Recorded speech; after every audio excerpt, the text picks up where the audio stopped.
Noong araw na yon, magkahawak kamay kaming pumasok sa ospital ni Mayumi.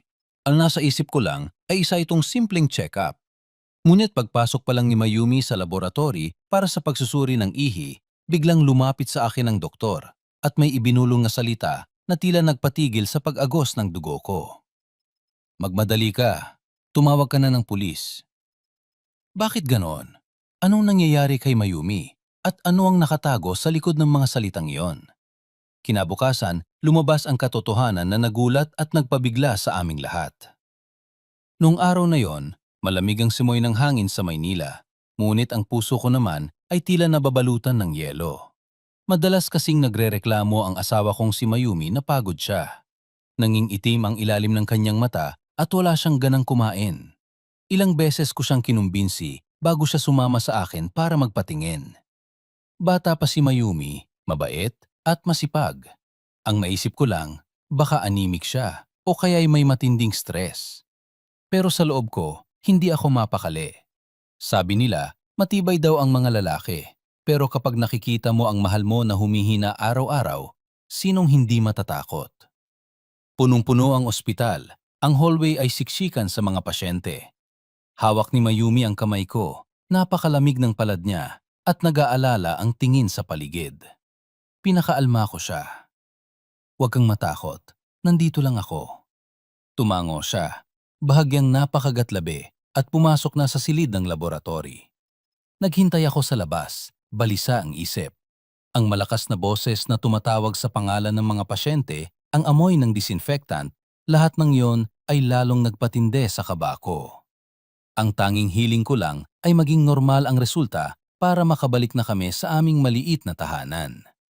Habang nakaupo ako, lumabas ang isang doktor na nakasuot ng puting robe. Tumingin siya sa paligid at tumigil ang tingin niya sa akin. Lumapit ang doktor. Bumulong sa tainga ko. Nanginginig ang boses niya pero seryoso. Tumawag ka agad ng pulis, kuya. Natigilan ako. Akala ko nagkamali lang ako ng dinig. Naitanong ko, ha? Ano po ang sabi ninyo, Dok? Anong koneksyon ng pulis sa asawa ko? Tumingin sa paligid ang doktor. Seryoso ang ekspresyon at mabilis siyang umalis. Nagulantang ako. Hindi ko maintindihan. Nagulo ang isip ko at pinagpawisan ako ng malamig. Sa isang iglap, sunod-sunod na madidilim na senaryo ang pumasok sa utak ko. Si Mayumi, mahina, mabait, at wala namang nakaaway kailanman. Bakit siya madadamay sa pulis? Baka naman may super seryosong sakit na nadiskubre ang doktor at kailangan i-report sa mga awtoridad. Pero bakit gano'n na lang ang pagmamadali niya? Hindi ko na alam. Halo-halo ang emosyon ko. Gusto kong sumugod at magtanong, pero nakasara ang pinto ng laboratory at nakailaw pa rin ang pulang sign. Wala akong nagawa, kundi maghintay, pero ang bawat minuto ay tila isang oras. Nang lumabas si Mayumi, kalmado pa rin ang muka. Hawak niya ang lalagyan ng specimen. Lalo akong naguluhan. Tinitigan ko siya, pero may hindi maipaliwanag na tensyon ang nararamdaman ko. Hindi ko masabi sa kanya ang sinabi ng doktor, baka matakot siya. Umiti lang ako ng pilit. Pagod ka ba? Uminom ka muna ng tubig. Tinitigan niya ako, parang sinisikap basahin ang nasa mata ko. Pero ngumiti lang siya at tumanggo. Nagpatuloy kami, sumunod sa schedule at naghintay ng resulta sa klinik. Habang nakaupo ako, inalala ko ang bulong ng doktor. Ang mga salita ay tila blade na humihiwa sa isip ko. Tumawag ka agad ng pulis. Paulit-ulit yon at kinilabutan ako. Tumingin ako sa paligid, sinubukang hanapin ang doktor na yon pero nawala na siya sa dami ng tao. May kakaibang kaba na gumapang sa akin, hindi ako mapakali. Paminsan-minsan, sinisilip ko si Mayumi, na tahimik na inuubo at nakahawak sa dibdib. Hinigpitan ko ang hawak ko sa kamay ko, sinabing kumalma ako. Kailangan kong maghintay at kailangan kong magkaroon ng pagkakataong makausap ulit ang doktor para malaman ang buong kwento. Dalawang magkasalungat na isip ang naglalaban sa utak ko. Una, natatakot ako na baka may weird na sakit si Mayumi kaya sinabi ng doktor na tawagan ng pulis. Baka kailangan imbestigahan ang pinagmulan ng sakit. Pangalawa, Nagdududa ako. Baka may tinatago sa akin si Mayumi. Pero agad kong tinaboy ang isip na yon. Siya ay mabait at tapat na asawa. Hindi niya ako kailanman niloko. Sa mahigit 10 taon naming pagsasama, kilala ko si Mayumi, pati na ang maliliit niyang habit. Imposible na may ganoon siyang kalaking sekreto ngayon. Pagkatapos ng halos 1 oras, tinawag na kami sa office ng chief physician. Nakasalamin siya, binuksan ang folder ng file at matalim siyang tumingin sa akin bago ilipat ang tingin kay Mayumi. Sunod-sunod siyang nagtanong tungkol sa lifestyle at medical history ni Mayumi. Saglit na umiwas ng tingin si Mayumi habang sumasagot ng dahan-dahan. Nakaupo ako sa tabi niya at damang-dama ko ang tensyon sa loob ng silid. Umubo ng bahagya ang doktor, parang may importanteng sasabihin. Pero nang magtama ang mata namin, huminto siya at bumulong. Sa ngayon, umuwi muna kayo at hintayin ang detalyadong resulta. Balik na lang kayo bukas para kunin. Saglit siyang nag-alinlangan at tinitigan ako. May warning sa kanyang mga mata. Naramdaman ko na hindi nagkataon lang ang bulong na yon kahapon. Habang pauwi, naging napakatahimik ni Mayumi. Nagmamaneho ako at naguguluhan ang isip ko. Gusto kong itanong, pero natatakot akong saktan siya. Ilang beses ko sanang sisimulan, pero hindi ko nagawa. Ang aming munting bahay na pamilyar sa amin ay tila napakalamig na yon. Nakaupo si Mayumi sa upuan, malayo ang tingin at nakakuyom ang labi. Nagdahilan akong bibili ng pagkain para sa hapunan, pero ang totoo, bumalik ako sa ospital. Sana ay makita ko ang doktor na yon. Ngunit sarado na ang klinik, patay na ang ilaw at ang tanging naroon ay ang janitor na naglilinis. Umuwi ako na mabigat ang puso. Hindi ako nakatulog ng gabing yon. Humihinga ng mahina si Mayumi sa tabi ko, pero napansin ko ang paghinig ng balikat niya. Dinamputan ko siya, nagtanong kung may problema, pero tumalikod lang siya at mahinang nagsabi, "Wala kuya, matulog ka na." Nang hinig ang boses niya, tila may malaking lihim na hindi masabi. Umupo ako, tahimik na tinitigan ang likod ng asawa ko. May kaba na hindi ko pa naramdaman. "Magmadali ka, tumawag ka na ng pulis." Paulit-ulit na tumatakbo ang mga salitang yon sa isip ko, parang sumpa. Kinaumagahan, gumising ako ng maaga. Nagluto ako ng lugaw para kay Mayumi at sinabing magpahinga lang siya. Gusto ko sanang ako na lang ang kumuha ng resulta, pero nagpilit si Mayumi na sumama. Ang tingin niya ay may matinding determinasyon, kaya hindi ko na siya napigilan. Magkasama ulit naming bumalik sa ospital. Mabilis ang tibok ng puso ko habang hawak ang nakaselyo pang resulta. Pumasok kami sa office ng chief physician. Tiningnan niya kami, mas seryoso ang muka kaysa kahapon. Binuksan niya ang file, matalim ang tingin at tumigil ang tingin sa akin. Dahan-dahan siyang nagsalita. Bawat salita ay tila pagbato ng bato sa tahimik na tubig. "Kuya, kailangan mong ihanda ang sarili mo. Ang katotohanan ito ay may kinalaman sa batas at sa buhay." Natahimik ako. Nanlaki ang mata ko. Namutla si Mayumi at nanghinginig ang labi. Ang silid ay napuno ng nakakatakot na katahimikan.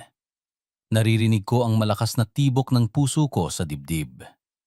Bawat salita na lalabas sa bibig ng doktor ay siguradong magpapabago sa buhay namin magpakailanman. Tila tumigil ang lahat sa klinik. Ang tiktak ng orasan sa dingding ay napakalakas at ang hangin ay napakabigat. Lumunok ako. Daan-daang tanong ang hindi ko masabi. Bahagyang bumuntong hininga ang chief physician. Inilapag niya ang resulta sa mesa, matagal na tumingin sa akin at nagsalita ng may bigat. "Kailangan mong kumalma. Ang resulta ay nagpapakita na ang sample ng ihi ng asawa mo ay mayroong napakalaking dami ng isang substance na karaniwang ginagamit sa mga kaso ng krimen. Dahil dito, kailangan ka naming payuhan na tumawag agad ng pulis." Nanlamig ako. Ang bawat salita niya ay tila martilyo sa ulo ko. "Lason? Paano nangyari? Ang asawa ko, hindi siya kailanman nadawit sa mga ganong bagay. May mali yata, Dok." Namutla si Mayumi sa tabi ko. Nanlalaki ang mata sa pagkabigla. mahigpit na nakakapit sa damit ko. Mahina siyang nagsabi, "Kuya, hindi ko alam kung bakit ganoon. Wala akong ininom o hinawakan na kakaiba." Naupo ang kanyang boses, parang iiyak na. Bahagyang pinindot ng doktor ang daliri niya sa mesa, seryoso at may awa ang tingin. Sabi niya, "Sinuri naming mabuti. Ang substance na ito ay hindi natural na matatagpuan sa katawan. Karaniwan itong lumalabas kapag sinasadyang inilagay sa pagkain o inumin.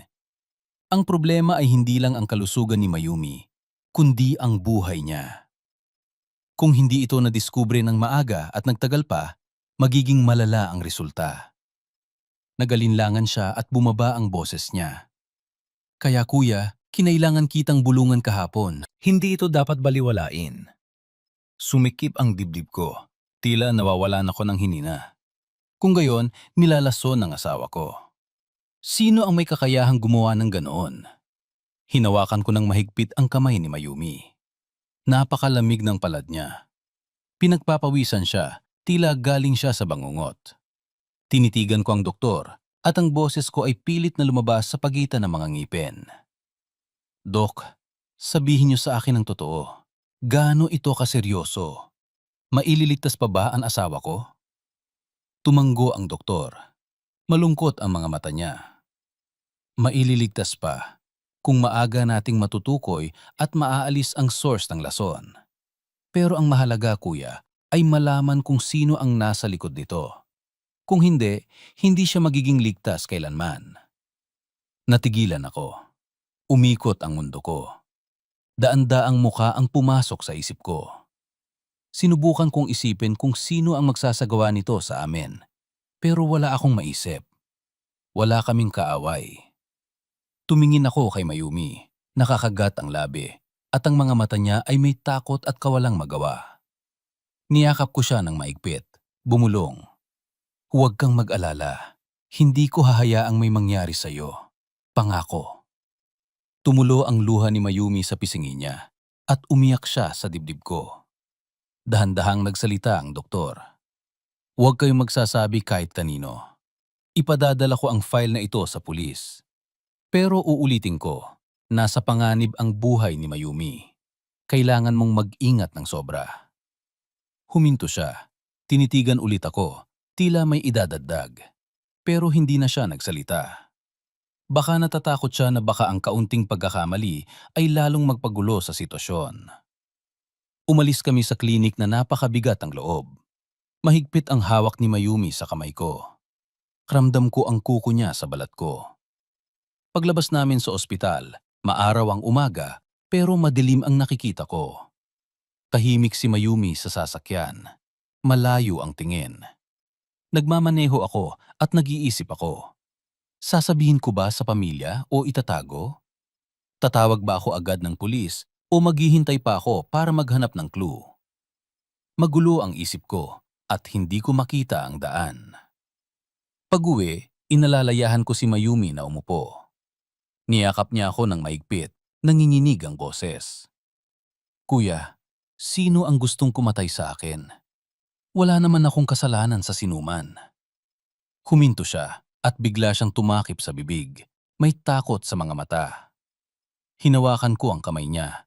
Matigas ang boses. "Kung may iniisip ka, sabihin mo lang. Nandito ako. Maniniwala ako sa'yo." Umiyak si Mayumi. Naupo ang boses niya. "Natatakot ako na baka may isang tao sa pamilya na ayaw akong mabuhay." Parang kidlat ang salita ngayon. Natigilan ako. Pamilya? Posible bang ang kapamilya ay magiging ganoon kasama? Pero sa loob ng maraming taon, madalas nga na nakakaranas ng matinding kalungkutan si Mayumi. Ang mother-in-law ko, si Aling Corazon, ay seryoso at madalas niyang sinisermunan si Mayumi. Sa tuwing umuuwi kami sa Cebu, nakikita ko kung paanong tahimik na tinatanggap ni Mayumi ang matitigas na salita. Pero posible ba na gusto niya talagang saktan ang manugang niya? Nanisipin ko yon. Kinilabutan ako. Isang nakakatakot na ideya ang kumasok sa utak ko, pero agad ko itong tinaboy. Si mama pa rin yon. Hindi ako makapaniwala. Nang gabing yon, tahimik ang bahay. Nakahiga si Mayumi sa tabi ko. Paminsan-minsan ay nagigising siya, nakatitig sa dilim. Pilit ko siyang inalo hanggang sa nakatulog siya. Pero ako, hindi ako makatulog. Ang sinabi ng doktor, ang takot sa mata ni Mayumi, lahat ng yon ay naghalo at nagpabigat sa loob ko. Alam kong mula sa sandaling ito, hindi na magiging payapa ang buhay pamilya namin. Isang lihim ang unti-unting lumalabas at hinahata kami sa isang unexpected na gulo. Kinabukasan, nagpa siya akong tawagan ang isang kaibigan kong pulis na si Miguel. Sa nanginginig na boses, ikinuwento ko sa kanya ang nangyari. Pagkatapos makinig, matagal siyang natahimik at nagsabi, "Seryoso ito kuya, kailangan mong maging kalmado. Itago mo ang lahat ng impormasyon at i-monitor mo ng mabuti ang paligid ng asawa mo. Magpapadala kami ng tao para mag-imbestiga ng patago." Lalo akong nag-alala sa sinabi ni Miguel, pero ito lang ang support ko ngayon. Hindi na ako nag-iisa. Nakaupo si Mayumi sa kusina, tulala, tinitigan ang mainit na lugaw. Umupo ako sa tabi niya. Mahina akong inayos ang buhok niya. "Huwag ka nang masyadong mag-isip. Malalampasan natin ito." Pero alam kong nagsisimula pa lang ang bagyo. Ang taong gustong saktan si Mayumi ay nandoon pa rin. Baka napakalapit pa sa amin.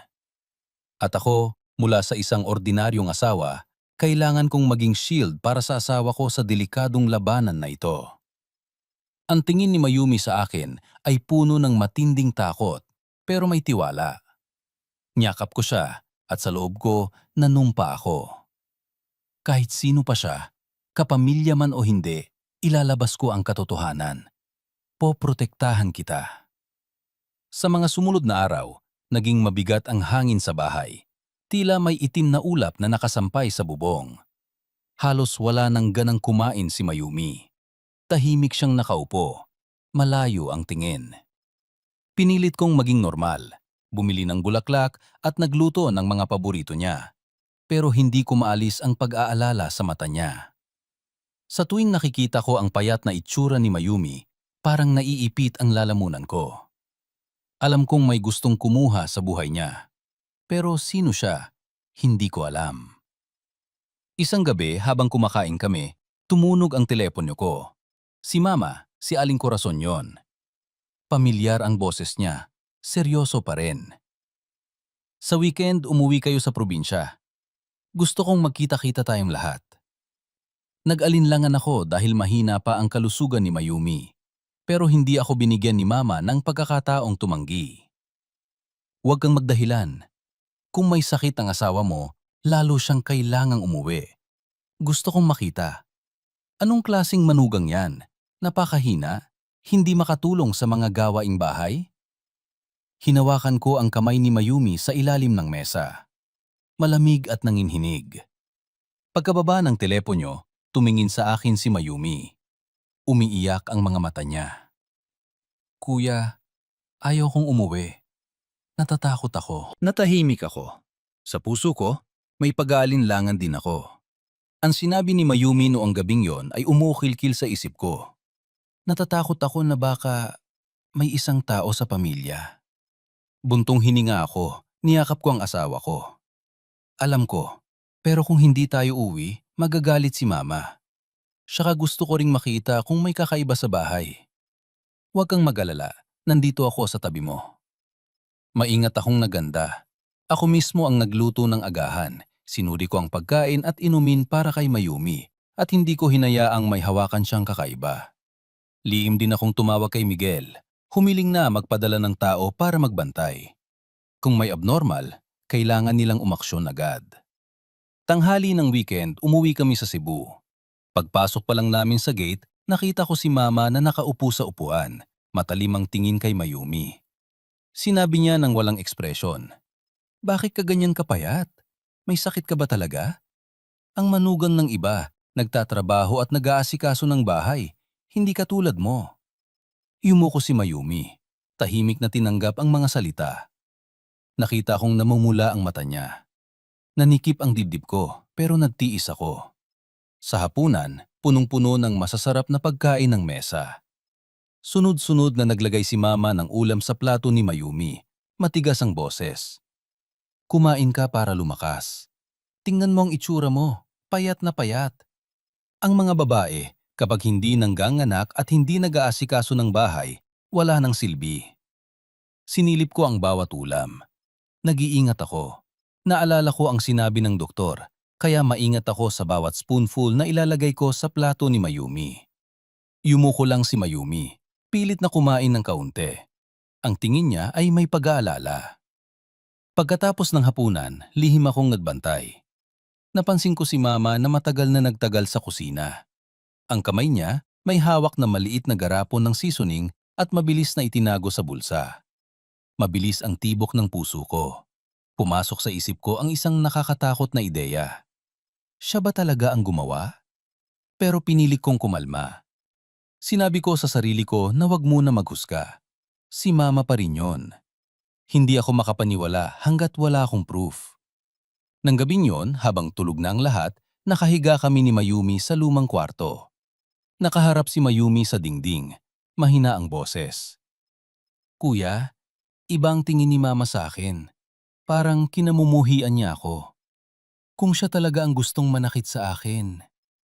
Huminto siya at tumulo ang luha niya. Niyakap ko siya ng mahigpit. Naupo ang boses ko. Alam ko, pero kailangan mong magtiwala sa akin. Hindi ko hahayaang may manakit sa'yo kahit si Mama pa yon. Ang pagsabi nito ay masakit sa puso ko. Hindi ko inakala na sasabihin ko ang mga salitang yon. Kinabukasan, habang nakaupo si Mayumi sa porch, na kunwari akong naglalakad sa bakuran. Nagkataon na narinig ko si Mama na nakikipag-usap sa kapitbahay. Ang manugang kong yan, napakahina, walang silbi. Kung ay ibang manugang ako, mas madali siguro. Siya ka lagi na lang may sakit, abala? Natigilan ako, nanikip ang dibdib ko. Ang mga salitang iyon ay tila blade sa puso ko. Hindi lang yon ordinary na pagsesermon. May malaking galit sa boses niya. Bumalik ako sa kwarto. Nakita ko si Mayumi na tahimik na nag-aayos ng damit. Tumingala siya sa akin, namumula ang mata. Mahina siyang nagsabi, Kuya, sa tingin ko, hindi na ako dapat dito. Nararamdaman kong kalabisan ako sa bahay na ito. Mabilis ko siyang niyakap, naupo ang boses ko. Huwag mong sabihin yan.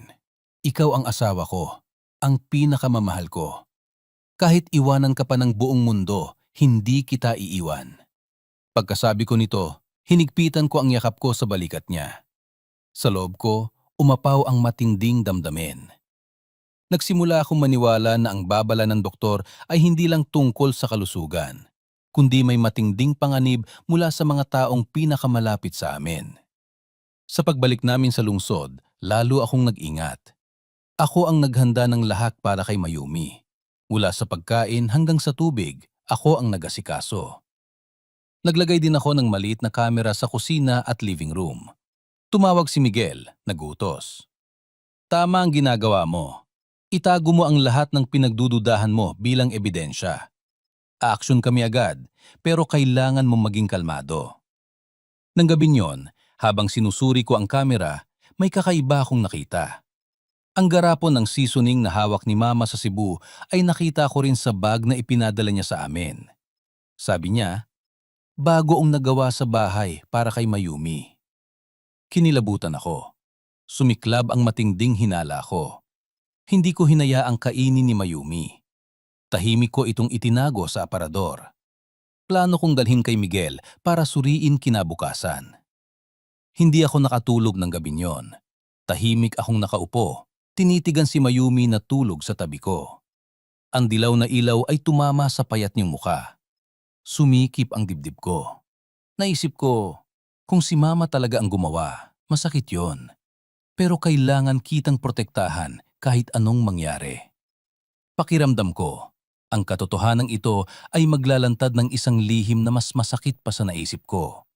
At kapag lumabas na ito, hindi na magiging katulad ng dati ang lahat. Kinaumagahan, mas maaga akong gumising kaysa karaniwan. Buong gabi akong gising at ilang minuto lang ang naitulog ko. Ang larawan ng garapon ng seasoning na ibinigay ni Mama ay paulit-ulit na nasa isip ko. Ang maliit na garapon na yon ay naging mabigat na burden sa puso ko. Tiningnan ko si Mayumi na tulog pa. Mahina ang hininga. Pero halata pa rin ang pagod sa mukha niya. Masakit ang loob ko. Mahina kong hinaplos ang buhok ng asawa ko. Bumulong, parang nanganumpa. Aalamin ko ang katotohanan. Huwag kang mag-alala. Maingat kong inilagay ang garapon sa bag at nagdahilan akong may emergency na lakad. Sa daan, tinawagan ko si Miguel. Nagmamadali ang boses ko. May kailangan kang i-check agad. Baka ito na ang source ng lason na sinabi ng doktor. Pagkatapos marinig yon, agad akong hinintay ni Miguel sa lab ng unit nila. Nang dumating ako, naghihintay na si Miguel. Seryoso ang mukha niya. Iba sa nakasanayan kong masaya. Ibinigay ko ang garapon ng seasoning, nanginginig pa rin ang kamay ko. Nagsuot ng glove si Miguel, binuksan ang garapon at inamoy. Agad siyang nagsalubong ng kilay. May kakaibang amoy, hindi lang ordinary na seasoning. Agad siyang nagpadala ng sample para suriin. Habang naghihintay, nakaupo kaming magkaharap, walang nagsasalita. Ang oras ay napakabagal. Ang bawat minuto ay tila isang oras. Sa wakas, dumating na ang resulta. Kinuha ni Miguel ang papel, binasa at malakas na inilapag sa mesa. Matindi ang tingin niya sa akin. Ang garapon ay may bakas ng highly toxic compound. Ito ang dahilan kung bakit nalason ang asawa mo. Tila pinisilang puso ko. Nanlamig ako. Hindi ako makapaniwala. Kung gayon, galing talaga sa garapon ng seasoning na yon. At ang garapon na yon, mismo ang kamay ni Mama ang nagbigay. Umiikot ang ulo ko. Unti-unting nagdilim ang paningin ko. Pilit akong lumunok. Nabaon ang boses ko. Miguel, sigurado ka? Baka may pagkakamali. Tinitigan ako ni Miguel. Bawat salita niya ay matigas. Hindi maaring magkamali ang resulta. Pero kailangan mong maging kalmado. Hindi kami magmamadaling maghinala kahit sino. Kailangan namin ng malinaw na investigasyon. Narinig mo ba ako? Huwag mong sabihin kay Mayumi. Baka magpanik siya. Tumango ako. Pero tila may libu-libong kutsilyo ang tumama sa loob ko. Kahit alam kong wala pang tiyak na proof, lahat ng hinala ay napunta na kay Mama. Bakit siya? Posible bang ang matitigas na salita at pagkamuhi niya ay naging matinding galit na aabot sa punto ng pagpatay sa manugang? Nang isipin ko yon, nanikip ang dibdib ko. Sa isang banda, ang mama na nagpalaki sa akin. Sa kabilang banda, ang mabait na asawa na kasama ko sa loob ng mahigit 10 taon. Naipit ako sa gitna ng dalawang nakakatakot na katotohanan. Pag-uwi, tumakbo si Mayumi para salubungin ako. May pag-asa sa mukha niya. Agad siyang nagtanong, "Saan ka galing simula pa kaninang umaga?" Nag-alala ako. Nagulat ako. Mahina kong hinawakan ang kamay niya. Ngumiti ng pilit.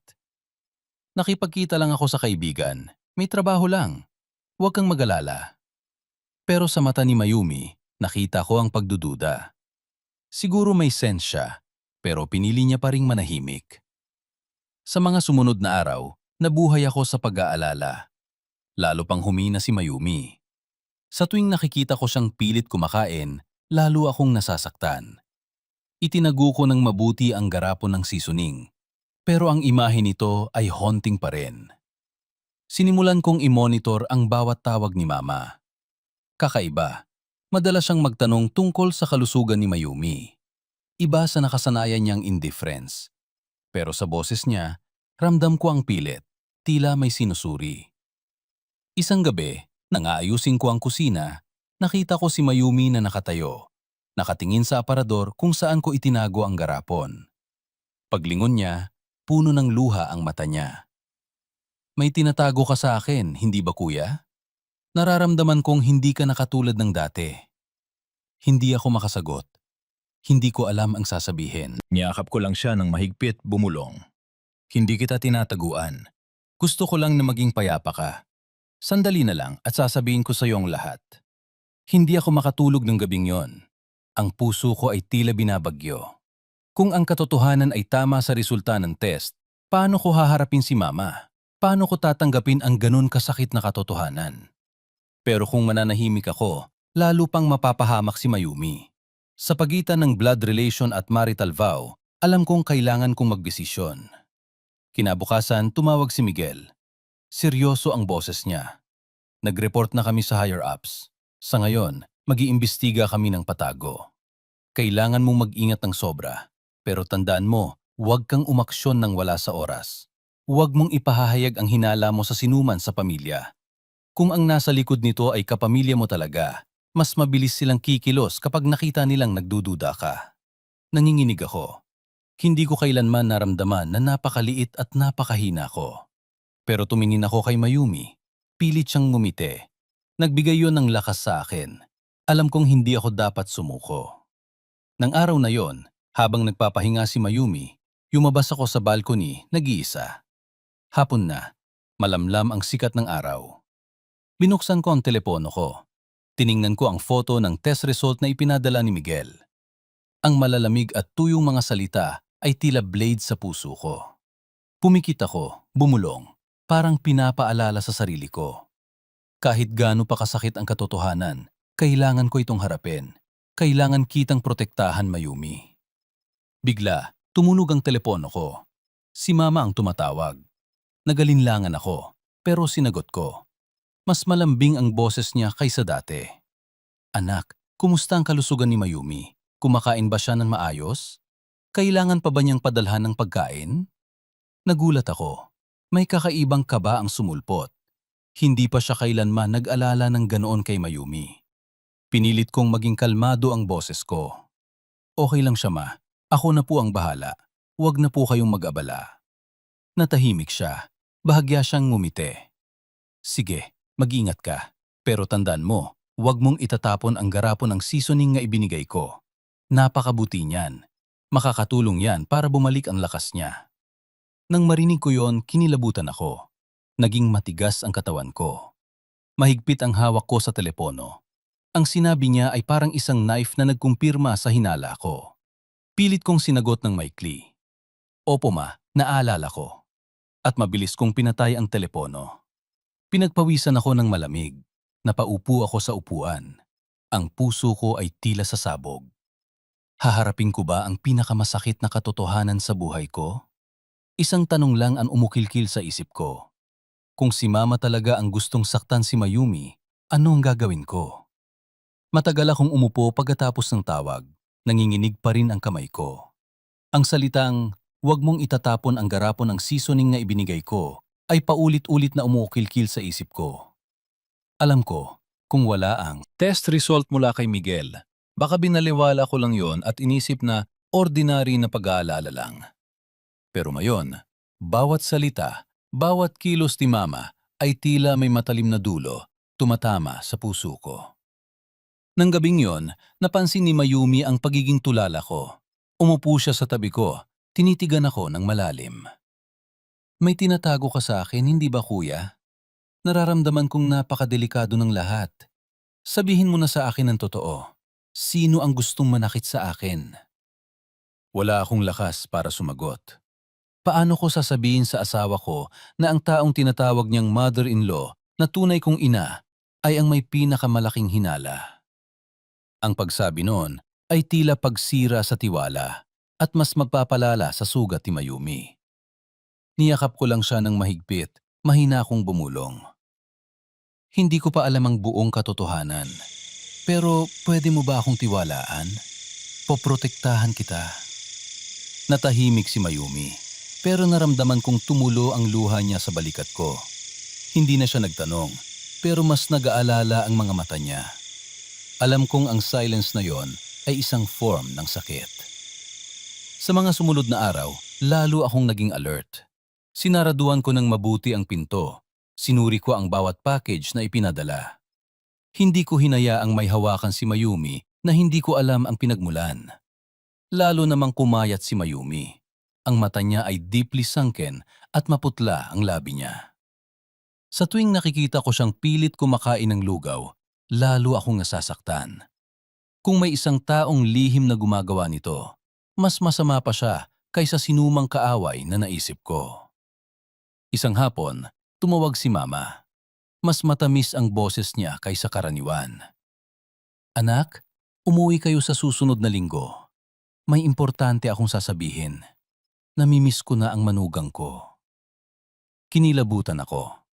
Kailanman ay hindi sinabi ni Mama na namimiss niya si Mayumi. Hindi pa nga niya kailanman tinawag ng may affection. Pero ngayon, ganoon ang sinabi niya. Pininit kong maging kalmado ang boses ko. Opo ma, aayusin ko po. Pero nagdesisyon na ako. Sa pag-uwi na ito, kailangan kong mag-ingat ng doble. Kinuwento ko kay Miguel. Agad siyang naging seryoso. May posibilidad na nagsiset siya ng trap. Kailangan mong maging alerto at huwag kang magpakita ng anumang hinala. Magpapadala kami ng tao para magbantay ng patago. Kapag may mistake sila, lalabas ang totoong nasa likod nito. Tumango ako, pero naguguluhan pa rin ang isip ko. Kahit may ebidensya na, hindi pa rin ako makapaniwala na si Mama ang nagpalaki sa akin ay may kakayahang gawin yon sa manugang niya. Sa araw ng pag-uwi, umuulan. Madulas ang daan. Mabagal ang takbo ng sasakyan. Nakaupo si Mayumi sa tabi ko, mahigpit na nakahawak sa kamay ko. May pag-aalala sa mata niya. Mumiti ako ng pilit. Huwag kang mag-alala, nandito ako. Pero ako, hindi rin ako mapakali. Pagdating namin sa gate, naghihintay na si Mama. Masigla siya. Nandito na kayo? Pumasok kayo. Nagluto ako ng maraming masasarap na pagkain. Yumuko si Mayumi para magmano. Maputla ang mukha niya. Nakita kong sinuri ni Mama si Mayumi. May kakaibang kislap sa mga mata niya. Sa hapunan sunod-sunod na naglagay si Mama ng ulam kay Mayumi. Malambing ang boses niya. Kumain ka pa anak, ang payat mo na. Kailangan mong kumain para lumakas. Tiningnan ko ang bawat ulam. Mabilis ang tibok ng puso ko. Sa tuwing naglalagay si Mama, mabilis akong sasabat. Ako na po ma, ako na po ang maglalagay kay Mayumi. Sinilip ako ni Mama. May bahagyang galit sa mga mata niya, pero nagumiti siya. Sige, pero siguraduhin mong marami siyang kakainin. Tiningnan ko si Mayumi. Balisa siya. Maliit na portion lang ang kinain niya. Pagkatapos ng hapunan, nagkunwari akong magyoyosi sa labas. Pero ang totoo, nakikinig ako sa likod ng pinto. Narinig kong bumulong si Mama sa kusina. Sa pagkakataong ito, kailangan ng sigurado.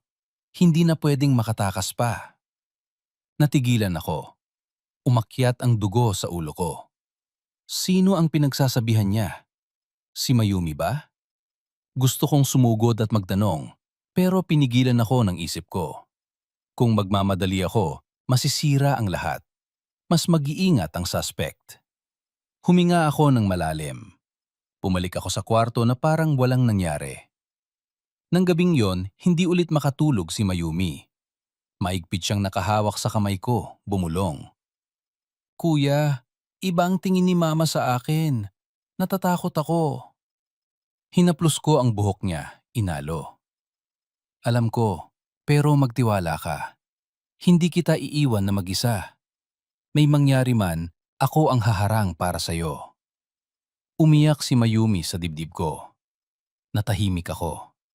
Sa loob ko, parang may humihiwa. Kinaumagahan, nagkataon na nakita ko si Mama na lihim na naglalagay ng puting pulbos sa garapon ng seasoning sa kusina. Nakatayo ako sa malayo. Ang puso ko ay tila lalabas na. Ang eksenang yon ay tila huling knife na pumutol sa manipis na tiwala ko.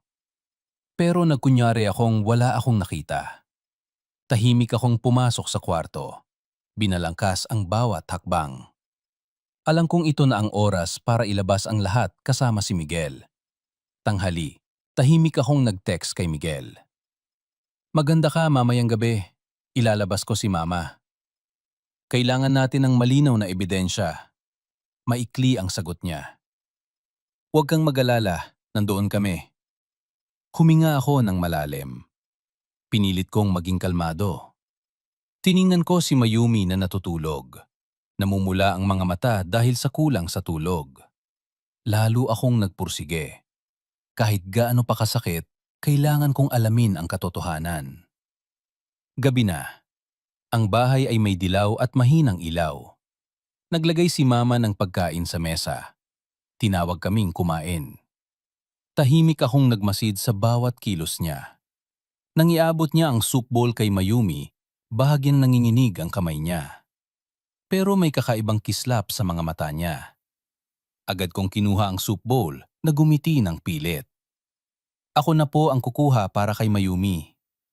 Nagulat si Mama, pero nagumiti siya ng may kahulugan. Mabuti anak, napakabuti mo sa asawa mo. Tinitigan ko ang mga mata niya. Masakit ang puso ko. Kung totoo ang lahat ng nakita ko, haharapin ko ang pinakamasakit na katotohanan sa buhay ko. Pero alam kong konting-konti na lang at lalabas na ang lahat. At sa sandaling yon, hinding-hindi na magiging katulad ng dati ang pamilya namin. Nang gabing iyon, pagkatapos ng hapunan na pilit kong naging kalmado, gising na gising ako sa tabi ni Mayumi. Pagod siya. Nakatulog siya. Pero ang maikli at mabigat na paghinga niya ay lalong nagpagising sa akin. Alam kong ito na ang oras para ilabas ang lahat. Kung mananahimik ako, patuloy na sasaktan si Mayumi at mabubuhay kami sa bangungot. Kinuha ko ang telepono. Nag-text ako kay Miguel. Handa na. Baka action ulit si Mama ngayong gabi. Maganda kayo. Pagkatapos ng ilang segundo, sumagot siya. Huwag kang mag-alala. May mga tao na kami sa paligid ng bahay. Gawin mo lang ang plano mo. Pinatay ko ang telepono. Tahimik akong nakahiga, nakikinig sa patak ng ulan sa bubong. Sa dilim, nakita ko si Mayumi na nakabaluktot, mahigpit na nakahawak sa damit ko. Hinaplos ko siya. Bumulong ako. Magtiwala ka. Poprotektahan kita. Bukas na, magiging malinaw na ang lahat. Sinabi ko yon, pero sa loob ko magulo. Ang taong ilalabas ko sa batas, baka si Mama pa. Ang nagpalaki sa akin. Masakit sa puso ko, parang hinahati. Halos hating gabi na, may narinig akong mahinang kaluskos sa kusina. Nagmulat ako ng mata. Mabilis ang tibok ng puso ko. Dahan-dahan kong inalis ang kamay ni Mayumi. Tahimik akong bumaba. Ang dilaw na ilaw sa kusina ay tumama sa pamilyar na anino sa door crack. Si Mama, si Aling Corazon, may ginagawa sa mesa. Pigil hininga ako. Lumapit ako sa dingding, tumingin sa maliit na puwang. Sa mesa, malinaw kong nakita ang garapon ng seasoning at isang maliit na puting pulbos. Nanginginig ang kamay ni Mama habang binubuksan ang takip, inilalagay ang pulbos at hinahalo. Seryoso ang mukha niya. Sinisilip niya ang paligid, parang natatakot na may makakita sa kanya. Nanginig ang buong katawan ko. Tila gumuho ang lahat. Gusto kong sumabog ang puso ko nang makita ang eksenang yon. Lahat ng pag-asa na baka hinala lang, baka misunderstanding, lahat ay nawala. Pero pinilit kong pigilan ang sarili ko. Alam kong sa isang maling hakbang, masisira ang lahat. Nagbigay ako ng sign sa pintuan. Sa sandaling yon, pumasok si Miguel at dalawang kasamahan, mabilis na kinontrol ang sitwasyon. Aling Corazon, pulis kami! Huwag niyo pong gagalawin ang scene. Ang malakas na boses ni Miguel ay umalingaw-ngaw. Natigilan si Mama. Nalaglag ang garapon sa kamay niya, tumunog sa mesa. Namutla siya, nanginginig ang labi. Anong sinasabi niyo? Nagluluto lang ako. Itinuro ni Miguel ang ebidensya, ang puting pulbos na nakakalat pa. Seryoso ang boses niya. Matagal na po namin kayong binabantayan. Ang resulta ng test ay nagpapakita na ito ay highly toxic. May karapatan po kayong manahimik. Ang lahat ng sasabihin nyo ay gagamitin sa investigasyon. Ako, parang bato. Ang Mama na nirerespeto ko, hawak ang kamay sa harap ko, parang kriminal. Tiningnan ako ni Mama. Ang mata niya ay may takot at pag-asa. Anak, pakinggan mo ako. Wala akong... Naupo ang boses niya. Pero umuurong lang ako. Magulo ang isip ko. Wala akong lakas para magsalita. Ang inay ay nakapagpagising kay Mayumi. Bumaba siya. Nang makita ang eksena, natigilan siya. Natakot. Mama, bakit ganyan? Umiyak si Mayumi. Sumigaw si Mama.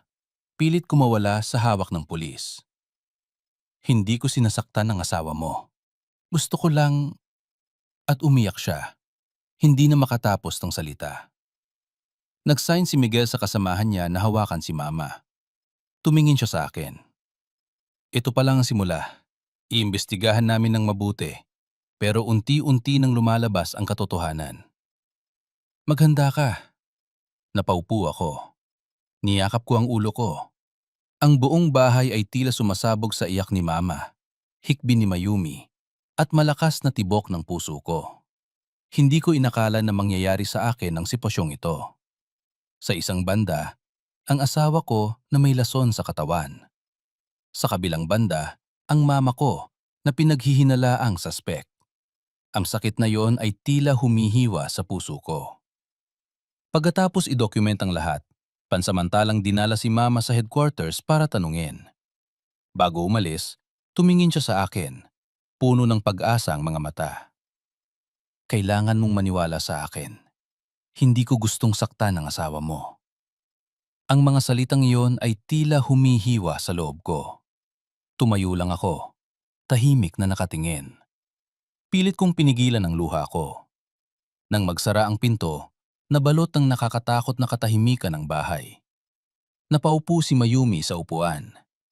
Nanginginig ang kamay niya, naupo ang boses niya. Kuya, ayaw kong maniwala, pero napakalinaw ng lahat. Niyakap ko ang asawa ko. Nag-aalala ako. Ayaw ko ring maniwala, pero kailangan mong tandaan, kahit ano pa ang katotohanan, poprotektahan kita. Ikaw ang pinakamahalaga sa akin. Umiyak si Mayumi sa dibdib ko. Nang gabing yon, magkasama kami ni Mayumi. Hindi kami nakatulog. Tahimik kaming nakatingin sa labas, nakikinig sa patak ng ulan. Mabigat ang puso namin. Alam kong mula sa sandaling ito, nagbago na ang pamilya namin. Kinaumagahan, tinawag ako ni Miguel sa headquarters para tanungin. Sinabi niya na sa imbestigasyon, nadiskubre nila ang bakas ng lason sa ilang package ng pagkain na madalas ipadala ni Mama. Lalo nitong pinalakas ang hinala. Pero pinapaalala pa rin ni Miguel sa akin. Huwag ka munang mag-jump to conclusion.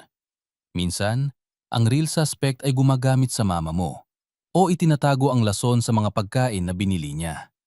Posible ang lahat. Nagulat ako sa sinabi ni Miguel. Baka ang lahat ng nakita ko ay trap lang. Baka may nagsaset up kay Mama para maging suspect. Ang ideyang iyon ay nagbigay ng pag-asa sa akin. Hindi ako pwedeng tumayo lang at manood. Kailangan kong hanapin ang huling katotohanan, kahit gaano pa ito kasakit. Nang gabing yon, nakaupo si Mayumi sa tabi ko. Tulala ang mata. Mahina siyang nagsabi, Kuya, kung si Mama talaga ang nasa likod nito, alam kong masakit yan. Hindi kita sisihin. Gusto ko lang na lumabas, na ang lahat para makapamuhay na tayo ng payapa. Maigpit kong hinawakan ang kamay niya. Nanumpa ako. Hindi kita hahayaang masaktan pa. At hindi ko rin hahayaang maging biktima si Mama ng isang malabo na katotohanan. Kailangan kong linawin ang lahat. Sa puso ko may bagong determination na nabuo. Sa ngayon, nakatago pa rin sa dilim ang katotohanan. At alam kong ang daan para hanapin ang liwanag ay magiging masakit, pero kailangan kong magpatuloy. Kinaumagahan, pumunta ako sa headquarters ni Miguel ayon sa schedule. Sa loob ko, kalahati ay sakit, kalahati ay pag-asa. Ang tanging hiling ko ay hindi maging absolute truth ang lahat ng nasaksihan ko kahapon. Sana ay may part na hindi ko pa na nakikita. Pagpasok ko sa office ni Miguel, nakita ko siyang nagsusuri ng file. Seryoso ang mukha niya. Nang makita ako, tumanggo siya. Umupo ka. May kailangan kang marinig ngayon. Mabilis ang tibok ng puso ko. Ibinigay ni Miguel sa akin ang initial statement ni Mama. Tinitigan ko ang bawat salita. Sa statement, inamin ni Mama na naglagay siya ng puting pulbos sa garapo ng seasoning. Pero iginiit niya na hindi niya alam na lason yon.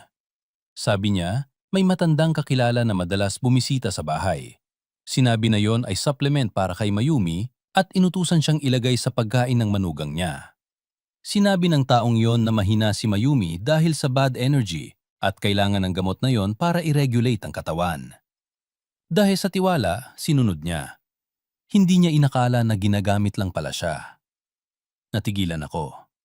Sunod-sunod na tanong ang kumasok sa isip ko. Sino ang nag-isip ng evil plan na ito? Bakit niya nilapitan si Mama? At sinabi pa na yon ay supplement? Tumingin ako kay Miguel. Nanginginig ang boses ko. Maasahan ba ang sinabi niya? O nagtatago lang siya?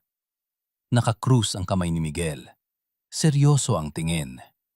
Hindi pa kami makapag-conclude. Pero naniniwala ako na wala siyang sapat na kaalaman para malaman na lason yon. Ang suspicious ay ang nagbigay ng pulbos. Ang description niya ay isang payat na babae, may short hair at accent sa Hilaga. Bigla siyang lumalabas at mabilis ding nawawala. May kilala ka bang ganoon? Umiling ako. Wala akong maisip. Sino ang babaeng yon? Bakit niya sinasaktan ang asawa ko sa pamamagitan ng paggamit sa mother-in-law ko?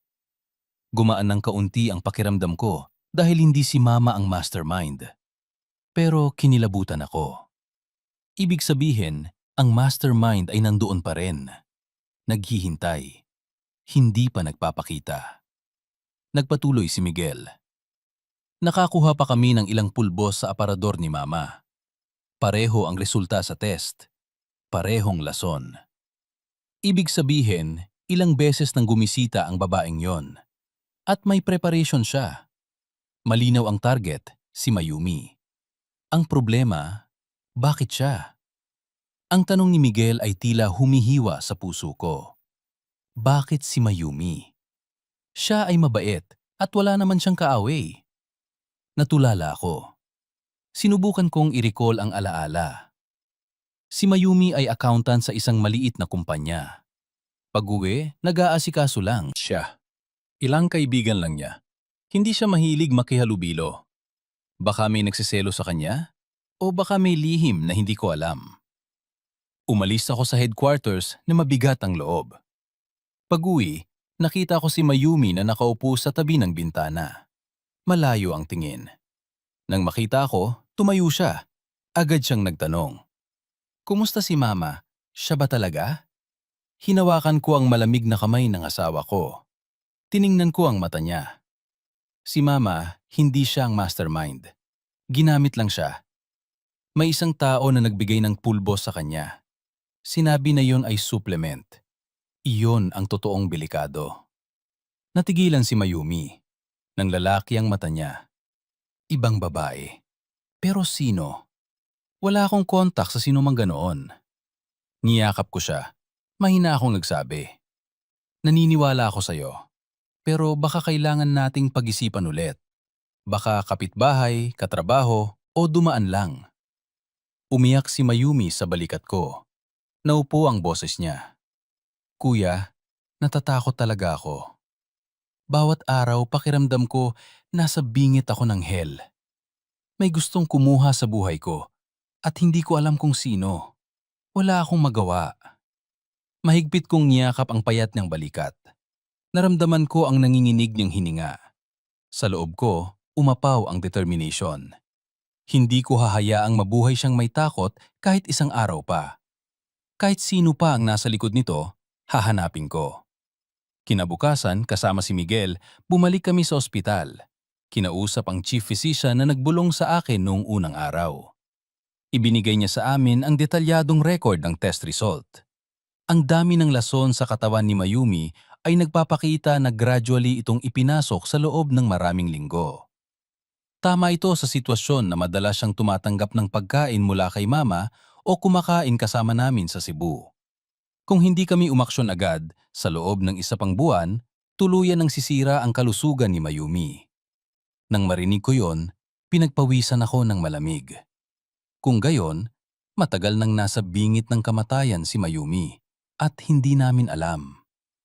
Tumingin ako kay Miguel. Seryoso ang mga mata niya. Tumanggo siya. Sa ngayon, alam mo na ang gagawin. Protektahan mo ang asawa mo at hintayin mo kaming hanapin ang totoong mastermind. Nang gabing yon, ikinuwento ko ang lahat kay Mayumi. Matagal siyang natahimik. Bigla siyang may naalala. Mabilis siyang nagsalita. Kuya, ilang buwan na ang nakakaraan. May kakaibang babae na bumisita sa akin sa opisina. Sabi niya, classmate ko raw siya nung high school. Hindi ko siya matandaan, pero napakabait niya. Binigyan niya ako ng box ng cookies. Dinala ko sa bahay. Nag-offer ako na kainin mo, pero nag-travel ka noon, kaya ako lang ang kumain. Pagkatapos noon, nagsimula na akong maging pagod at di makatulog. Baka siya ang babaeng yon? Ang kwento ni Mayumi ay nagpatindig ng balahibo ko.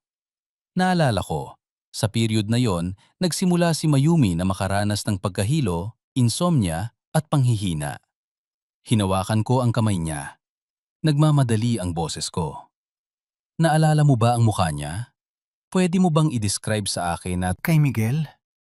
Tumango si Mayumi. May takot sa mga mata niya. Naalala ko, payat, short hair. Ang accent niya ay sa Hilaga, katulad ng description ni Mama. Nagtinginan kami ni Miguel. Tense ang palitan ng tingin namin. Malinaw. Unti-unti nang nagkakatugma ang mga clue. Ang babaeng yon ay hindi lang lumapit kay Mayumi, kundi sinubukan din niyang gamitin si Mama para umaksyon ng paulit-ulit. Ibig sabihin, ang target niya ay hindi lang one-time na pananakit. Ito ay isang matagal at wicked na conspiracy. Hindi ako nakatulog ng gabing yon. Umupo ako sa tabi ni Mayumi. Tinitigan ko ang payat niyang mukha sa dilaw na ilaw. Sa loob ko, umapaw ang mga emosyon. Awa para sa asawa ko. Sakit dahil kay Mama. At galit sa mastermind. Bumulong ako. Ipinapangako ko, hindi ka na mabubuhay na may takot kahit isang araw pa. Hahanapin ko siya kahit saan pa siya nagtatago.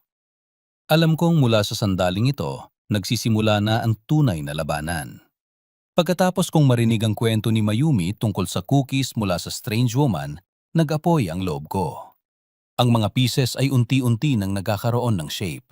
Mula sa puting pulbos sa garapon ng seasoning na ginamit ni Mama hanggang sa kwento ni Mayumi tungkol sa cookies, lahat ay tumuturo sa iisang direksyon. May isang kamay na nagtatago, matiyaga, nagpaplano ng bawat hakbang para pabagsakin ang asawa ko. Kinaumagahan, nakipagkita ako kay Miguel para mag-report. Seryoso siyang nakikinig, lalo siyang naging balisa. Nang matapos ako, malakas siyang pumitik sa mesa.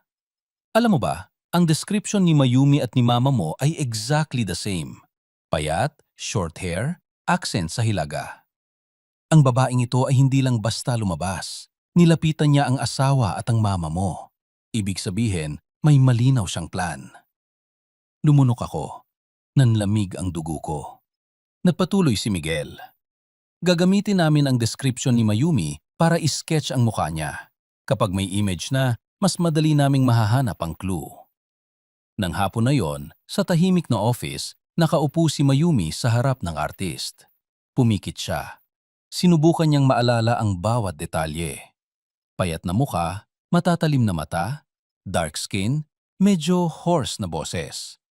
Unti-unti, lumabas ang sketch. Nang ilagay ang final sketch sa harap ko, natigilan ako. Pamilyar ang mukha, pero may kakaibang pakiramdam. Sinubukan kong i-search ang alaala ko at bigla akong may naalala. Ilang taon na ang nakakaraan, sa isang kasal ng kamag-anak, nakita ko ang isang babaeng napakagaya sa sketch na ito. Nakatayo siya sa gitna ng maraming tao. Hindi siya nakikipag-usap. Tahimik lang siyang nakatingin sa pamilya namin. Sinabi ko ito kay Miguel. Agad siyang nag-research. Pagkatapos ng ilang sandali, bumalik siya. May impormasyon na nagpatigagal sa akin. Ang babaeng ito, ang pangalan niya ay Lorena. May criminal record siya sa fraud at poisoning. Pero ang file niya ay nagpapakita na may relasyon siya sa papa mo. Namatay ako. Matagal nang namatay si Papa. Seryoso siya. Mahal niya kami. Paano siya madadamay sa isang delikadong babae na yon? Naupo ang boses ko. Hindi maari. Wala namang kontak si Papa sa ganyang klase ng tao. Tinitigan ako ni Miguel. Seryoso ang tingin niya. Alam kong mahirap tanggapin, pero masakit minsan ang katotohanan. Ayon sa file, si Lorena ay dating nakatira sa parehong neighborhood ninyo. May tsismis na may relasyon siya sa papa mo noon. Baka yon ang dahilan kung bakit niya tinitarget si Mayumi na yon. Maganda ka kuya, hindi ito simple lang. Nagulat ako. Napaupo ako sa upuan. Umiikot ang ulo ko. Kung totoo ang dark past na yon, ang kaaway ba ng pamilya namin ay naghahanap ng revenge sa pamamagitan ni Mayumi? Galit, sakit, pagdududa, sunod-sunod na bumagabag sa puso ko. Pag-uwi, bago pa ako makapagsalita, tumakbo si Mayumi. Nag-aalala siya. Buong araw ka nawala. May new na balita ba? Tiningnan ko ang payat niyong mukha. Biglang tumulo ang luha ko. Niyakap ko siya. Naupo ang boses ko. Patawad. Nalaman ko lang ang isang bagay na may koneksyon kay Papa. Hindi pa ako sigurado, pero ipapaliwanag ko ang lahat. Huwag kang matakot. Natigilan si Mayumi. Niyakap niya ako ng mahigpit. Nanininig ang balikat niya. Hindi na siya nagtanong. Bumulong lang siya. Maniniwala ako sa iyo, kuya. Basta't nasa tabi kita, wala akong kinatatakutan. Nang gabing yon, umupo ako sa balcony na mag-isa. Naghitit ng sigarilyo. Nanginginig ang kamay ko. Naalala ko si Papa.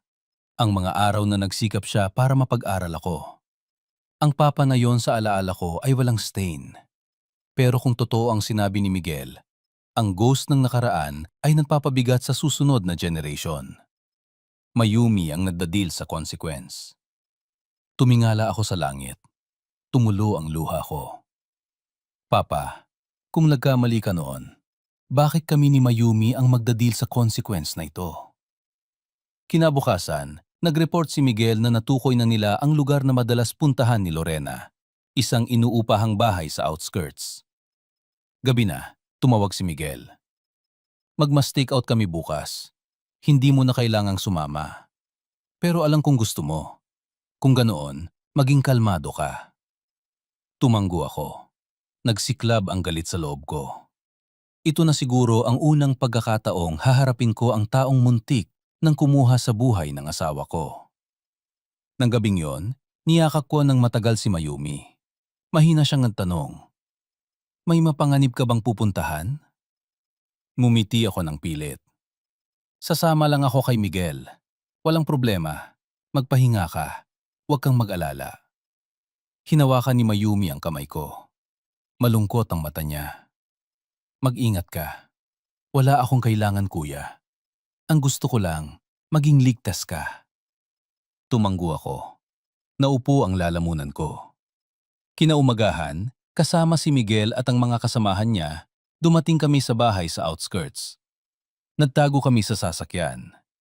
Halos tanghali na, may payat na babae, short hair, nakasuot ng dark jacket, lumabas at binuksan ang gate. Agad kong nakilala ang mukha sa sketch, ang babaeng nakita ko sa kasal. Nanikip ang puso ko. Mahigpit ang kamao ko. Si Lorena yon. Nagsign si Miguel na tumahimik. Nagmasid kami. Pumunta siya sa market. Bumili siya ng maraming pagkain. Pagbalik niya, sumugod ang team at kinontrol ang sitwasyon. Sa bag niya, nakita ng pulis ang maraming maliliit na pulbos. Ang iba ay silpa, ang iba ay nakabukas. Pareho ang lahat ng lason sa katawan ni Mayumi. Kinontrol si Lorena. Matatalim ang mga mata niya, pero may smirk sa labi niya. Tumingin siya sa paligid. Tumigil ang tingin niya sa akin. Mahina siyang ngumiti. Sa wakas, nagpakita ka rin, anak ng taong yon. Nanginginig ang buong katawan ko. Kilala niya ako, at binanggit niya ang papa ko ng may galit.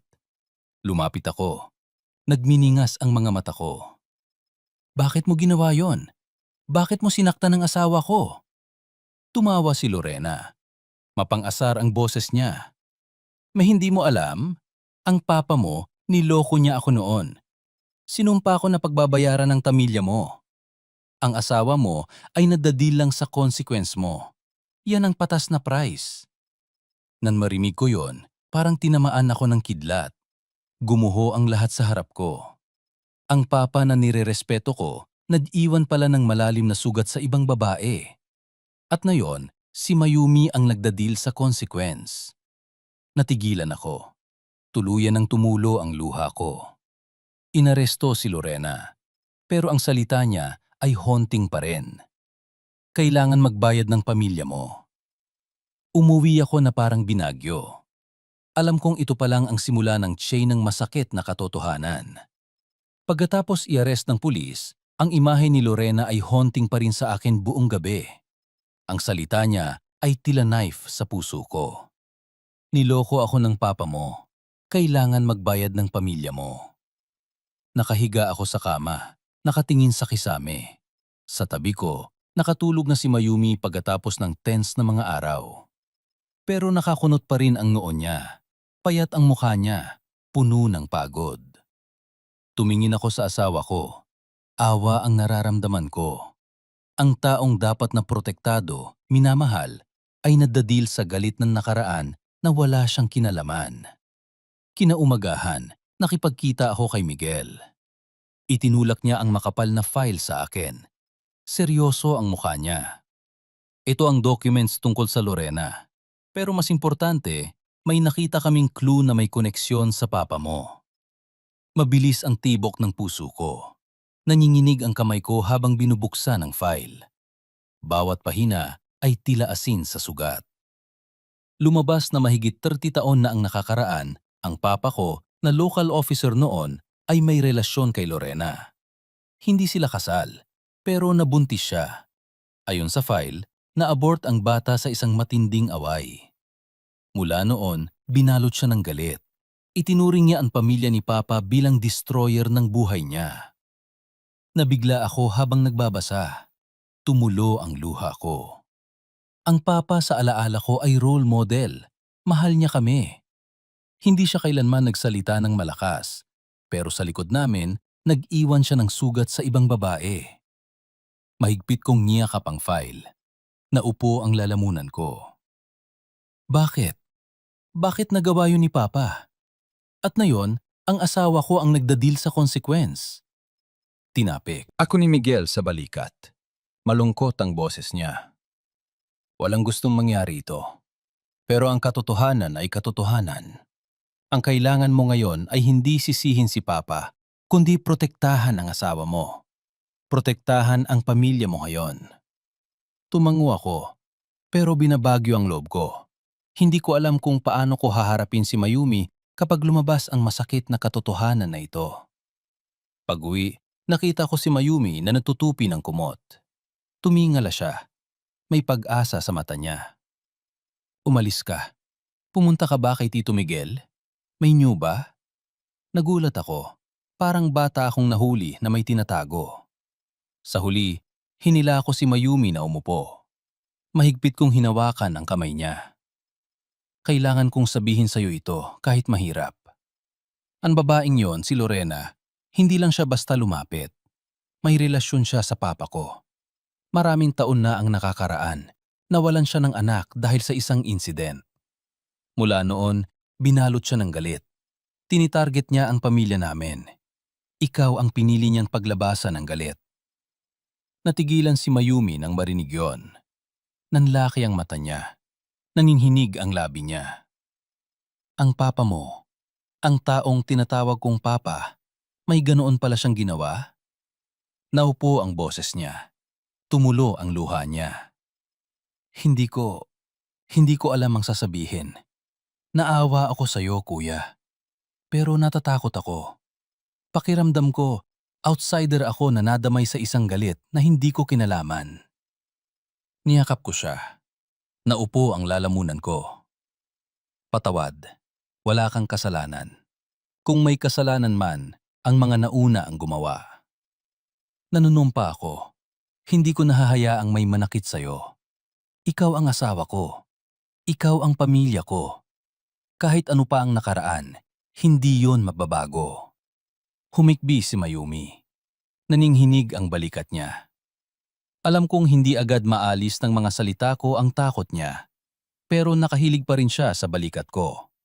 Hinahayaan niya akong yakapin siya ng maigpit. Sa mga sumunod na araw, patuloy na tinanong ng pulis si Lorena. Inamin niya ang lahat. Nagniningas pa rin ang galit sa mata niya. Nawalan ako ng anak dahil sa papa mo. Buong buhay ko, namuhay ako sa dilim. Sinumpa ko na kailangan mag-suffer ng pamilya mo katulad ng nasuffer ko. Nang marinig ko ang mga salitang yon sa record, galit at awa ang naramdaman ko. Galit dahil sa ginawa niya kay Mayumi. Pero deep inside, naaawa ako. Ang isang babae na nawalan ng lahat, nabuhay sa galit sa loob ng dekada. Sa huli, naging monster sa dilim. Isang hapon, umuwi ako sa Cebu. Hinanap ko ang lumang bahay ni Papa. Naghalungkat ako sa lumang kahon na iniwan ni Mama. Bigla, may nakita akong lumang sulat. Nanginhinig ang sulat kamay. Pirma ni Lorena. Sa sulat, sinisisi niya si Papa dahil sa panduloko. Nagmakaawa siya na kilalanin ang bata na hindi pa naipapanganak. Nanginhinig ang kamay ko habang nagbabasa. Tumulo ang luha ko. Lumabo ang mga salita. Kung gayon, hindi imbento ang nakaraan na yon. Nagkamali talaga si Papa. Kahit dinala niya ang lihim na yon sa libingan. Pagbalik ko, natigilan si Mayumi nang makita ang sulat. Binasa niya. Tumulo ang luha niya. Hinawakan niya ang kamay ko. Mahina siyang nagsabi, "Kuya, na yon, naiintindihan ko na. Hindi mo kasalanan. Hindi ko kasalanan. Iyon ay karma mula sa nakaraan. Pero natatakot ako. Titigil ba siya? O ang galit na ito ay mag-haunt sa atin forever?" Niyakap ko ang asawa ko. Mahigpit ang yakap ko. Hindi ko hahayaang may mangyari sa'yo ulit. Na-arrest na siya. Haharapin niya ang batas. Kailangan nating maging matibay para magpatuloy. Naiintindihan mo ba? Nang gabing yon, habang tulog na si Mayumi, umupo ako sa living room. Sa mesa, ang lumang sulat ni Lorena at picture ni Papa. Tiningnan ko ang seryosong mukha ni Papa sa picture. Naupo ang lalamunan ko. "Papa, nag-iwan ka ng napakalaking burden sa akin. Hindi ako galit sa'yo, pero masakit. Dahil sa pagkakamali mo, muntik nang mamatay ang asawa ko. Ano ang gagawin ko para i-atone yon?" Tumulo ang luha ko sa picture. Yumuko ako. Parang bata. Kinabukasan, nag-report si Miguel na kikikasuhan na si Lorena. Pero kailangan kong maganda. Hindi siya nagsisisi. Sa statement niya, binanggit pa niya ang isang tao na tumulong sa kanya para lapitan ang pamilya namin. Nagulat ako. Nanikip ulit ang puso ko. Kung gayon, hindi pa tapos ang lahat. Baka may iba pang anino sa likod ni Lorena. Napaupo ako. Pakiramdam ko, nahatak ako sa isang vortex na walang labasan. Pero tumingin ako kay Mayumi na lumabas sa kwarto. Maputla ang mukha niya. Pero ang tingin niya sa akin ay puno ng tiwala. Alam kong hindi ako dapat sumuko. Mahina akong hinawakan ang kamay niya. Bumulong ako. Susundan ko ang lahat. Kahit mas masakit pa ang katotohanan. Pero naniniwala ako na kapag kasama kita, kaya ko. Sa loob ko, umapaw ang determination. Sa pagkakataong ito, kahit gaano pa kadilim ang shadow, hahanapin ko ang huling katotohanan. Nang sabihin sa akin ni Miguel na may isa pang tao sa statement ni Lorena, namatay ako. Dati, inakala ko na ang lahat ay galing sa galit niya sa papa ko. Pero kung may iba pang suspect, hindi ito simpleng personal revenge lang. Tiningnan ko si Miguel.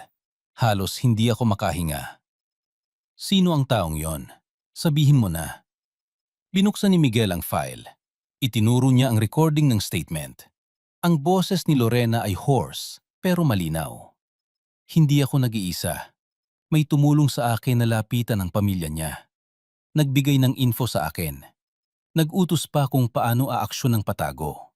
Ang taong yun ay galit din sa manugang niya. Katulad ko.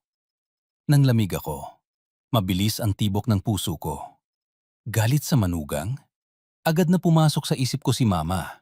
Pero si Mama, ginamit lang siya. Baka may iba pa? Pumitik si Miguel sa mesa.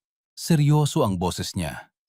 Naghihinala kami na ang taong yon ay kapamilya mo o isang taong napakalapit. Dahil lang sa kanila, may pagkakataon silang lapitan si Mayumi ng madalas. Naupo ang lalamunan ko. Sa loob ko, umapaw ang galit. Kung gayon, ang dark shadow ay hindi lang kay Lorena. Nakapasok na pala sa mismong bahay namin. Nang gabing iyon, umuwi ako na mabigat ang loob. Nakaupo si Mayumi sa living room. Maputla ang mukha niya. Nang makita ko, agad siyang nagtanong, "May problema ba, kuya?" Tiningnan ko siya. Plano kong itago, pero hindi ko ginawa. Wala nang puwang para sa concealment sa pagitan namin. Umupo ako sa tabi niya. Hinawakan ko ang kamay niya. Inamin ni Lorena na hindi siya nag-iisa. May isang tao na tumulong sa kanya. Nagbigay pa ng advice kung paano kasaktan. Ang taong yon ay napakalapit sa atin. Nanginginig ang buong katawan ni Mayumi. Nang laki ang mata niya. Natakot. "An noisy vai. Muy ganchong ta chang leechong niya." Niyakap ko siya. Bumulong ako. Hindi pa ako sigurado. Pero kailangan tayong mag-ingat. Huwag kang mag-alala. Hahanapin namin ang pulis. Umiyak si Mayumi sa balikat ko. Humikbi siya. Wala na akong lakas. Pakiramdam ko, sinuman ay pwedeng maging taong gustong pumatay sa akin. Hindi ako nakatulog ng gabing yon. Tahimik akong nakahiga. Narinig ko ang nanginhinig na hininga ng asawa ko. Masakit ang loob ko. Alam kong nababreakdown si Mayumi. Ang responsibility ko ay hindi lang hanapin ang katotohanan, kundi maging support system niya. Kinabukasan, tinawag ako ni Miguel sa headquarters. Sabi niya, sa ilang private call ni Lorena, may boses ng ibang babae. Hindi malinaw ang tunog, pero sa analysis, may pagkakahawig ito sa isang kakilala ni Mayumi. Tiningnan ako ni Miguel. May nakaaway ba si Mayumi ng seryoso? Lalo na sa side ng pamilya mo? Lumunok ako. Nanikip ang puso ko. Dumaan sa isip ko ang mukha ng sister-in-law, cousin, pero ang pinakamalakas ay si Mama. Madalas niya kasing sinisermunan si Mayumi. Sinabi pa na ayaw na niyang makita ang mukha niya. Nanginhinig akong nagsabi, "Meron, baka si Mama." Pero hindi pa rin ako makapaniwala. Hindi ko kayang paniwalaan. Bumuntong hininga si Miguel. Naiintindihan ko, pero kailangan tayong magtrabaho base sa ebidensya. Papakialaman namin ang recording. Kung may kinalaman siya, lalabas na. Pag-uwi, tiningnan ko si Mama. Nakapostpone ang arrest niya dahil wala pang sapat na proof. Nakaupo siya sa kwarto. Malalim ang tingin niya. Payat ang mukha niya. Pumasok ako. Tumingala siya. Namumula ang mga mata niya. "Anak, nanunumpa ako. Hindi ko gustong saktan ng asawa mo. Ginamit lang ako. Pero may isang tao na lumapit sa akin. Sinabi na si Mayumi ay bad luck. Hindi compatible sa age. Makakasira sa pamilya. Naniwala ako. Naging bulag ako." Natigilan ako. Kung gayon, totoo nga. May isa pang shadow na nagsispread ng evil words. Naupo ang lalamunan ko. "Sino ang taong yun, Ma? Alam mo ba?" Yumuko siya. Nanginginig ang boses niya. "Isang fortune teller na nakilala ko sa kapitbahay. Ang pangalan niya, Manang Celia. Siya ang nagsabi sa akin na gawin yon. Tapos, ipinakilala niya ako sa kakilala niya, si Lorena." Namatay ako. Kung gayon, ang mastermind ay walang iba kundi isang fortune teller. Ginamit niya ang superstition ni Mama para itulak kami sa destruction. Unti-unti nang lumilinaw ang lahat, si Lorena ang executor, si Manang Celia ang manipulator na nagsisow ng evil words para maging action ang galit. Nang gabing yon sinabi ko kay Mayumi. Umiyak siya. Hindi ako makapaniwala. Dahil lang sa fortune teller, ginawa yun ni Mama. Wala naman akong kasalanan. Bakit ako kinamumuhian ng ganoon? Niyakap ko siya. Wala kang kasalanan. Kasalanan yun ng human heart na puno ng galit at ignorance. Pero kailangan mong magtiwala sa akin. Susundan ko ang lahat para lumabas ang katotohanan. Kailangan mong mabuhay para sa akin, para sa atin. Nang gabing yon, tinawagan ko si Miguel. Halos hindi ako makahinga. Ang mastermind ay ang fortune teller na si Manang Celia. Sinabi ni Mama, "Kailangan nyo ng umaksyon agad. Mapapahamak pa si Mayumi." Seryoso ang sagot ni Miguel. Naiintindihan ko. Iimbestigahan namin agad. Pinatay ko ang telepono. Tiningnan ko si Mayumi na nakatulog. Sa mahinang ilaw, payat ang mukha niya. Pero may peace pa rin habang nasa yakap ko. Hinalikan ko siya sa buhok. Kahit gaano pa kadilim ang shadow, ako ang magiging fire na magkikip sa'yo na ligtas. Alam kong ang huling labanan para ilabas ang katotohanan ay napakalapit na. Kinaumagahan, tinawag ako ni Miguel. Seryoso ang boses niya. Natukoy na namin ang location ni Manang Celia. Nakatira siya sa outskirts, sa isang maliit na bahay. Maraming tao ang kumupunta para magpahula. Pupunta kami ngayon. Pero gusto mo bang sumama? Ito na siguro ang pagkakataon para marinig mo mismo ang katotohanan. Natulala ako.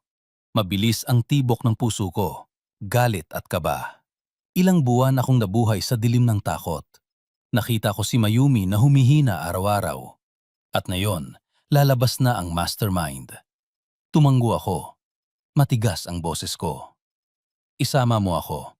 Gusto kong makita at marinig mismo ang sasabihin niya. Hapon na, kasama si Miguel at ilang kasamahan, dumating kami sa bahay na yon.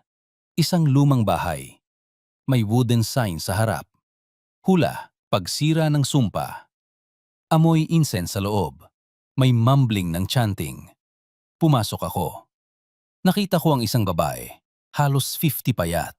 May gray hair. Matatalim ang mga mata. Si Manang Celia yon. Tumingala siya. Nagulat ng kaunti. Pero ngumiti siya ng bahagya. Nagpahula ba kayo? O hahanapin ang revenge? Lumapit si Miguel. Ipinakita ang ID. Seryoso ang boses niya. Pulis kami. Manang Celia, kailangan neighboring makipagtulungan sa investigasyon tungkol sa poisoning case. Alam mo ang ginawa mo. Bahagyang nagbago ang mukha niya. Pero agad siyang naging kalmado. Ngumiti siya. Sinasabi ko lang ang gustong marinig ng mga tao. Kung tanga silang maniwala, kasalanan nila. Bakit niyo ako sisihin? Kumulo ang dugo ko. Lumapit ako. Naninginig ang boses ko. Ikaw ang nag-utos kay Mama. Ginamit mo ang superstition niya para saktan ang asawa ko. Nakipagsabwatan ka kay Lorena. Naglagay ka ng lason sa pagkain. Tatanggi ka ba? Tiningnan ako ni Manang Celia. Malalim ang mga mata niya. May contempt sa ngiti niya. Ikaw ang anak niya, hindi ba? Tingnan mo. Alam ko na. Akala mo wala kang kasalanan? Ang papa mo ang nagsimula ng galit. Ako, ginagawa ko lang ang katarungan. Ang asawa mo ay nagdadil lang sa karma. Nanginginig ang buong katawan ko. Mahigpit ang kamao ko. Huwag mong gamitin ang salitang karma para mag-justify ng wickedness mo. Walang kasalanan ng asawa ko. Kung nagkamali si Papa, wala kang karapatang kumuha ng buhay ng innocent person para mag-revenge. Sumigaw ako. Naupo ang lalamunan ko dahil sa galit. Inilagay ni Miguel ang kamay niya sa balikat ko. Nag-sign na kumalma.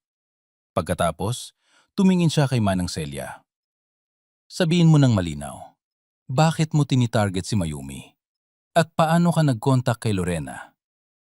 Tumawa si Manang Celia. Parang ahas ang boses niya. Lumapit sa akin si Lorena. Umiyak siya tungkol sa injustice sa unborn child niya.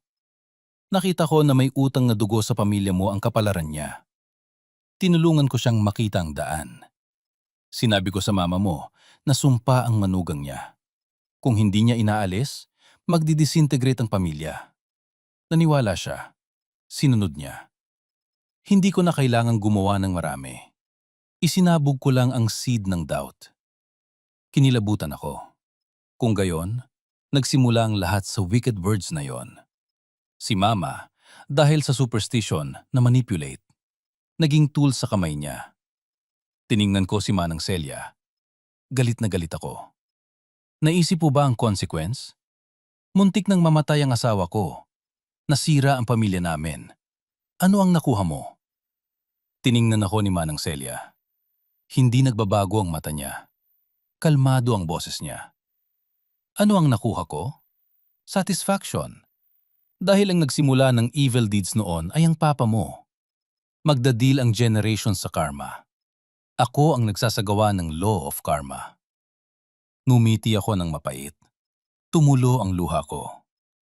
Hindi pinapayagan ng karma ang pagpatay ng innocent person. Nourishing mo lang ang galit. Naging demon ka. Kung may Diyos, ikaw ang mababayad. Nag-sign si Miguel. Dalawang kasamahan ang lumapit at nag-read ng arrest warrant. Ngumiti si Manang Celia. Hindi siya lumaban. Bumulong lang siya. Makikita mo, ang fire ng galit ay hindi namamatay. Magdadil pa rin ang asawa mo sa consequence. Ang salita niya ay tila huling knife sa puso ko. Nang dinala siya, natigilan ako. Pakiramdam ko, na-relieve ako. Pero may new wound din. Inilagay ni Miguel ang kamay niya sa balikat ko. Malungkot ang boses niya. Maliwanag na ang lahat. Pero kailangan mong maging matibay. Samahan mo si Mayumi. Tulungan mo siyang mag-move on. Tumango ako. Pilit kong lumunok ng luha. Sa daan pa uwi, naalala ko ang kalmado at wicked na mukha ni Manang Celia. Naaawa ako kay Mama. Nagpabulag sa superstition. Naging instrument ng sin. Naaawa ako kay Mayumi. Inosente siyang babae. Nagdadil sa sin ng ibang tao. At ako, mahina. Hindi ko na-protect ang asawa ko sa simula. Pag-uwi, tumakbo si Mayumi. Nag-aalala ang mata niya. Niyakap ko siya. Naupo ang lalamunan ko. Malinaw na ang lahat. Ang mastermind ay isang fortune teller na si Manang Celia. Ginamit niya si Mama. In-advise niya ang lahat. Na-arrest na siya. Wala ka nang kailangang katakutan. Natulala si Mayumi. Pagkatapos, umiyak siya. Umiyak siya sa dibdib ko. Naupo ang hikbi niya. Kuya, bakit kailangan natin magdadil sa mga bagay na ito? Pagod na ako. Ang gusto ko lang, maging peaceful ang pamilya namin, kahit mahirap. Mahigpit kong niyakap ang asawa ko. Tumulurin ang luha ko. Alam ko, patawad dahil hinayaan kitang mag-suffer ng sobra. Pero mula ngayon, mag-iiba na ang lahat. Ilalabas kita sa dilim na ito.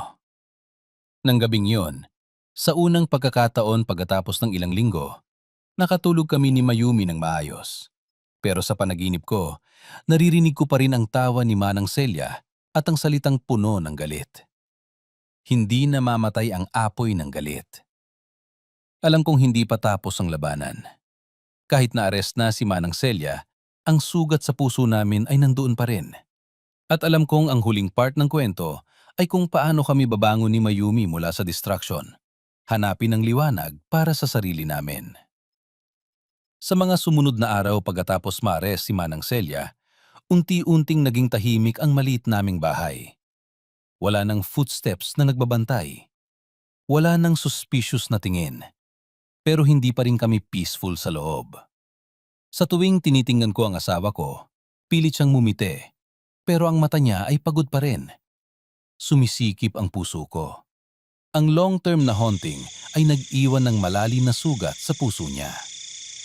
Isang hapon, dinala ko si Mayumi sa ospital para mag-check up ulit. Pagkatapos suriin ang test result, na-relieve ang doktor. Mabuti na lang, ang dami ng lason sa katawan ay unti-unti nang gumababa. Ang liver at kidneys ay hindi seriously damaged.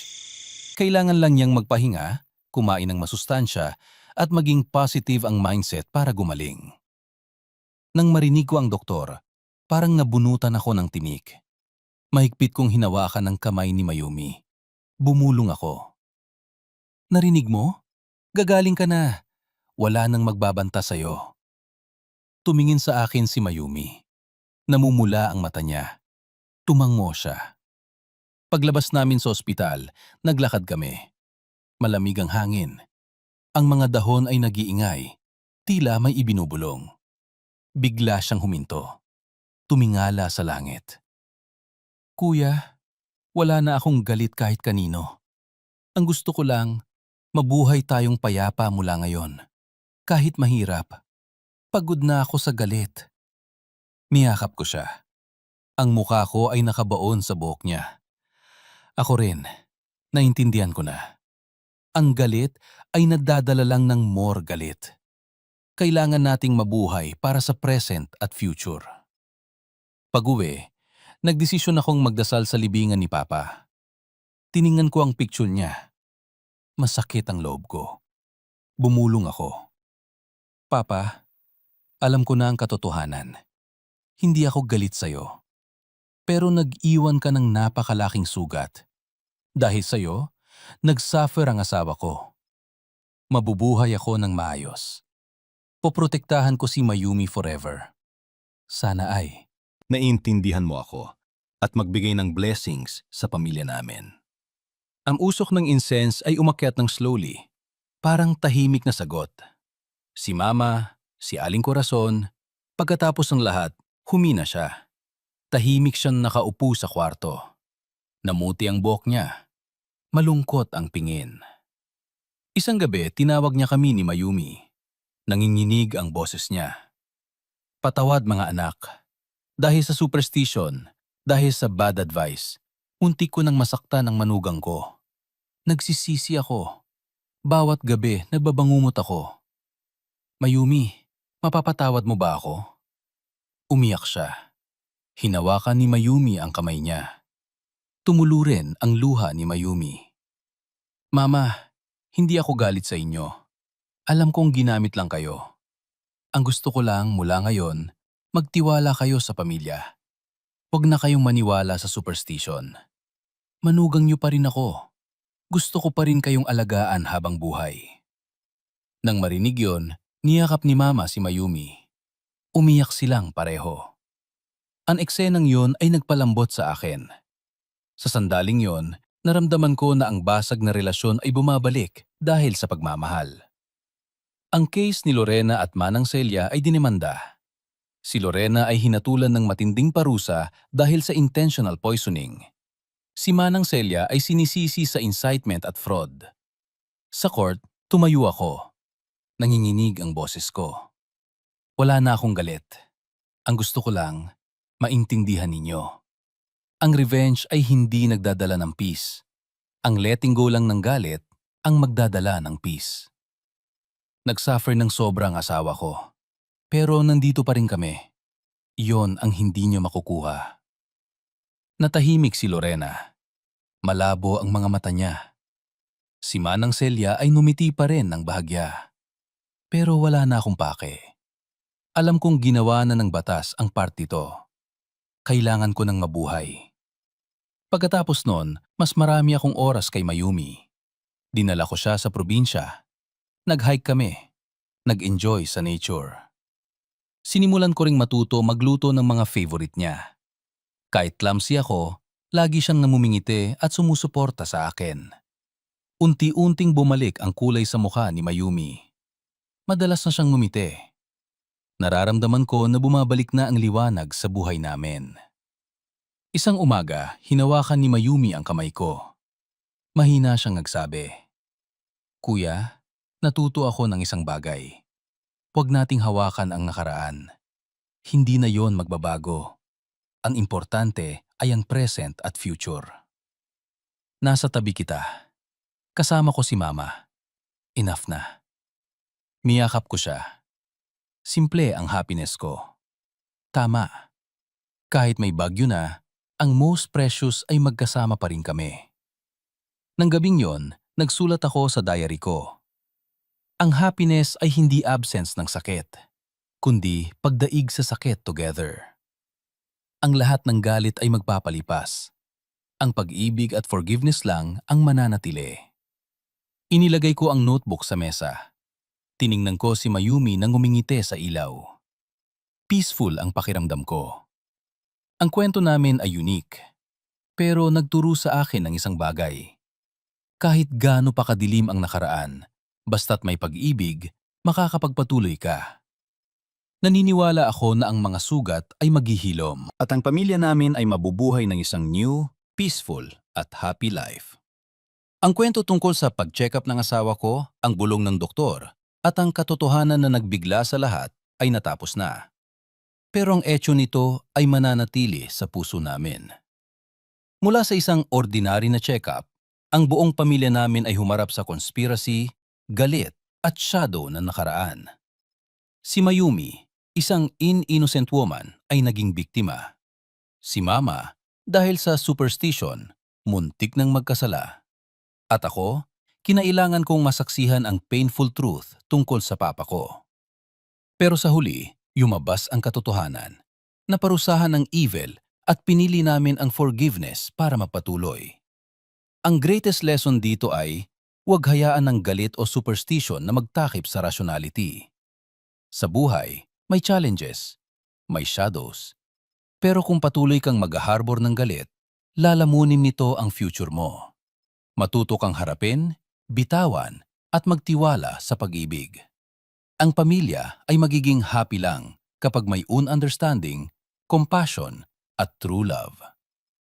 Isa pang lesson na dapat tandaan ng lahat, huwag mapabulag sa fortune telling o superstition. Ang superstition ang nagpaggamit kay Mama. Muntik siyang maging instrument para syaktan ang manugang niya. Sa society ngayon, kailangan nating mag-isip ng critical. Magtiwala sa science, magtiwala sa kapwa. Sa halip na walang basehan na advice. Sa huli, gusto kong sabihin sa lahat ng nakikinig, i-treasure ang pamilya nyo.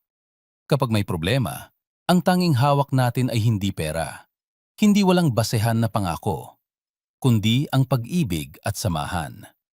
Huwag maghintay na mawala bago ma-realize ang halaga ng pamilya. Kung natouch kayo sa kwento na ito, huwag kalimutang mag-subscribe, mag-like at i-share ang video para marami pang makarinig. Matuto sa lesson na ito. Bawat subscribe, bawat comment nyo ay motivation namin para magbigay pa ng more moving, true at meaningful stories. Salamat sa paglaan ng oras nyo hanggang dulo. Naway maging safe, happy, at malaman nyo kung paano i-cherish ang love sa everyday moments.